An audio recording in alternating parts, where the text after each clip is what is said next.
We're going to be talking about Death Stranding once again in today's video, and I'm actually pretty excited to make this video and talk about this because it seems as though Sony is very, very confident in Death Stranding, which is a very good sign, in my opinion. Most of you who've been following this channel for a little while know that Death Stranding is a game that I've always been interested in, but as we've gotten closer to its release, I've really been kind of rooting for this game. I have a lot of faith in it, mainly because I'm a big Metal Gear Solid fan, and I know just what Hideo Kojima and his team are capable of doing. I can also understand, though, why many people feel very polarized by Death Stranding, especially after seeing the gameplay. I will admit that even me, I was a little bit like, wow, okay, he really is trying to do something different with the gameplay in Death Stranding, something that is unconventional, not what people were expecting, right?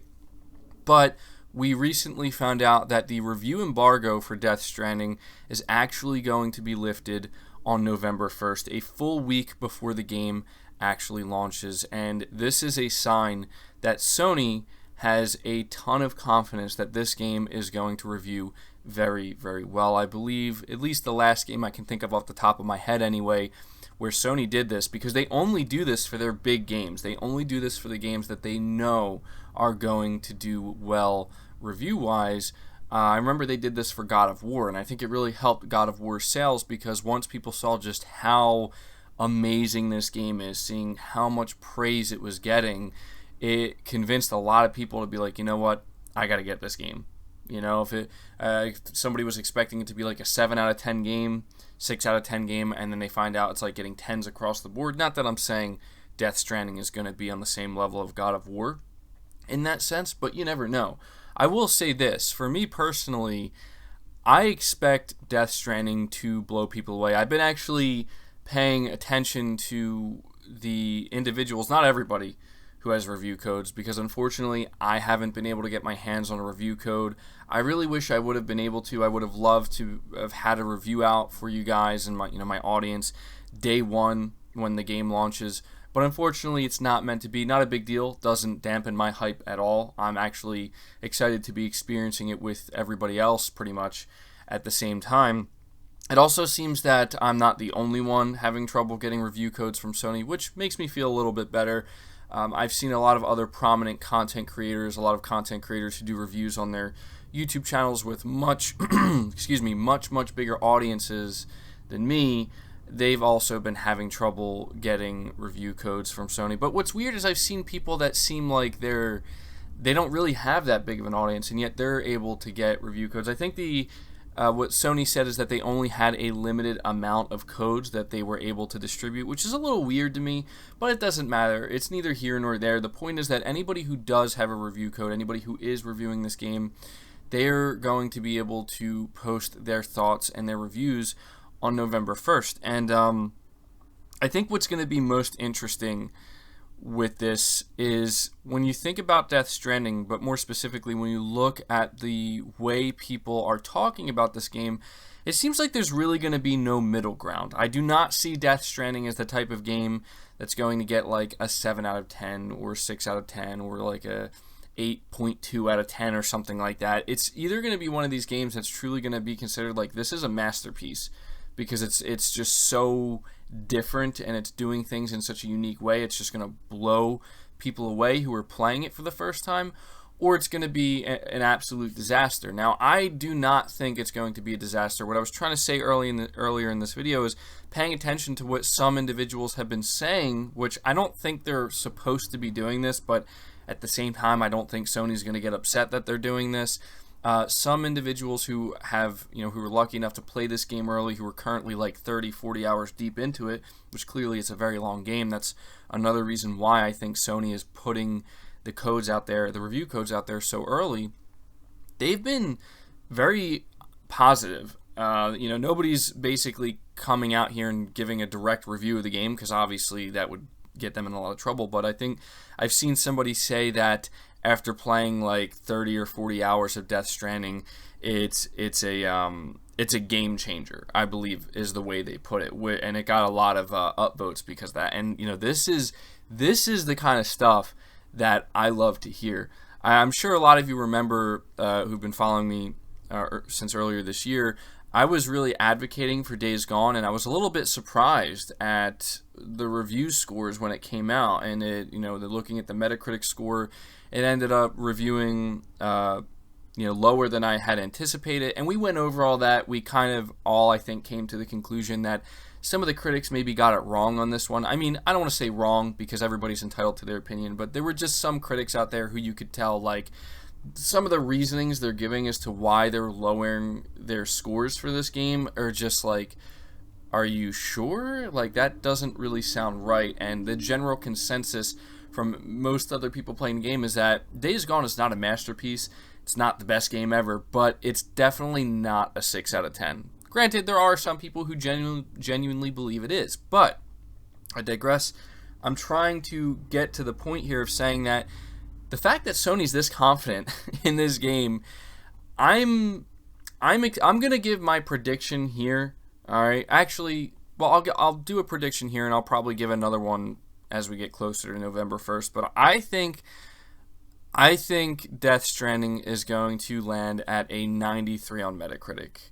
And I know that that's very high, and I know that there's a lot of people who are absolutely not expecting that, but based off of what I'm hearing from people who are currently playing it, which granted hasn't been that much, but also hearing the confidence, seeing the confidence that Sony clearly has with this game, and also looking all the way back to 2016, which I know is a while back here, but when Kojima first announced Death Stranding, one of the things he said, or he was quoted with saying, is that I believe he said that it's going to be his best work ever, and he called it groundbreaking. And so that's all the way back in 2016, so clearly you can tell he had a very specific vision with Death Stranding in mind. And now that we are at a point where the game has gone gold, it's out in the wild and reviewers are playing it and they're seemingly very excited about it, we see that Sony is very much confident in this game, so much so to where they're like, we're going to let the review scores speak for themselves. We're going to let this game speak for itself. It is a great sign. And I've seen some, and I just got to go on this little tangent here at the end. I can't help myself. I've seen some people basically saying that, oh, well, of course Sony's going to do this. Of course Kojima, his name is going to hold all this weight within the industry and with reviewers, and basically everybody's going to pander to Hideo Kojima and give him the score he wants. And I've seen people throwing up Metal Gear Solid 5, saying that that game did not deserve the Metacritic score it got. It was too high, or it was definitely not a 10 out of 10 game, and all this stuff. And these reviewers ended up basically just giving Kojima a free pass with Metal Gear Solid 5 because of what he was going through with Konami. But to that I say, have you played Metal Gear Solid 5? Because anybody who has played Metal Gear Solid 5 will tell you that even though story-wise it may have been on the weaker side, gameplay-wise it was easily the best Metal Gear Solid game there was. Like, the gameplay in that game was just so fun, so amazing, and if you were just to rate the game on the gameplay itself, it's totally reasonable and understandable, in my opinion, to see why it sits where it does sit, when it comes to Metacritic scores. And frankly, every single Metal Gear Solid game has gotten really good reviews and done really well because Kojima knows how to make good video games. I'm not too familiar with his other work outside of the Metal Gear Solid series, if I'm being honest, but I can tell you that there's just that DNA you can see within Death Stranding where there's something awesome here. And I've said it before and I'll say it again, and this is what I'm going to end the video with. At the very least, even if this game doesn't hit a 93 on Metacritic, even if it doesn't win Game of the Year, which these are both things, I know I'm going out on a limb here, I'm really showing just how much faith I have in this game, even though these are two things that may not happen and don't necessarily need to happen, at the very least, I feel good in supporting a game where the creator, that being Hideo Kojima and his team, and even Sony, the publisher, willing to take this risk with him. I mean, I know some people think that they're not taking a risk because it's Kojima, but honestly, have you seen this game? I'm sure that some people over there at Sony, before they got to actually see the gameplay itself or learn more about the game, were probably like, oh geez, like, did we make a mistake here letting this guy do whatever he wants? What I'm trying to say here, what I'm trying to end the video with, is that I feel really good in supporting games that are trying to truly do something new, something different, and it really, it's a very ambitious game. It's really shooting for the stars, and it may not reach that height, but if it does, it's going to silence a lot of people, and it's going to prove a lot of people wrong, and maybe I will make another video as we get closer to the review embargo lifting on this game, kind of talking more about that. But really, I just wanted to take some time here to relay the, in my opinion, very good news to anybody who is either looking forward to this game, but more importantly, to those who are maybe on the fence about this game, because there are certainly some people who are just like, I'm not interested in this game, I'm not playing it no matter what. But I know that there's a lot of people who, whether we believe it or not, are going to look at the review scores and listen to their favorite reviewer and decide for themselves after hearing this, like, is this game worth taking a chance on? And it seems that all signs are pointing to this is going to be yet another masterpiece game that Sony brings out, and I would expect nothing less from Hideo Kojima, if I'm being honest. And so you guys can tell I'm excited. You guys can tell I'm going to be there day one, but hopefully this will actually incentivize people and, convince a lot of people that this is something worth supporting. So that does it for the video, guys. Let me know your thoughts down in the comments below. I will be interested to see what you guys have to say. Leave the video a like if you enjoyed it, if you're excited for Death Stranding, or if you found this informative. Really helps it out. Subscribe to the channel if you're new. Hit the bell notification icon so you never miss an upload, and feel free to share this video out on top of all that. But until next time, guys, take care.